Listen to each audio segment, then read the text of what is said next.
Mariing itinanggi ni Kapuso primetime queen Marian Rivera na siya at ang kanyang mister na si Dingdong Dantes ang tinutukoy sa usap-usapang power couple, blind item na nasa bingit umano ng hiwalayan dahil sa matagal na raw na pambababae ng lalaki.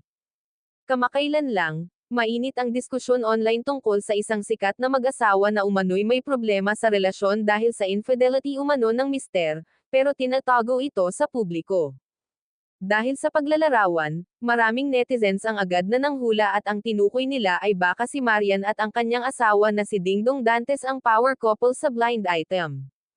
Ayon sa ulat na ibinahagi sa YouTube talk show Marites University, sinabi ng entertainment columnist na si Rose Garcia na personal niyang kinontak si Marian upang linawin ang isyu.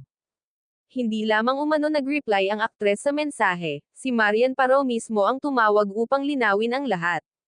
Sa kanilang pag-uusap, ibinahagi ni Marian na magkasama sila ni Dingdong sa soccer practice ng kanilang anak na si Sixto, at malinaw niyang sinabi na hindi sila ang tinutukoy sa blind item.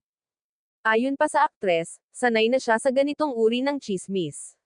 Hindi naman siya bago sa akin, aniya, sabay banggit na halos taon-taon ay may lumalabas na ganitong espekulasyon tungkol sa kanilang pagsasama, sa kabila ng paulit-ulit na breakup rumors, nananatili silang matatag at madalas pang magbahagi ng masasayang sandali ng kanilang pamilya sa social media. Ikinasal sina Marian at Dingdong noong 2014. Mayroon silang dalawang anak na sina Zia at Sixto.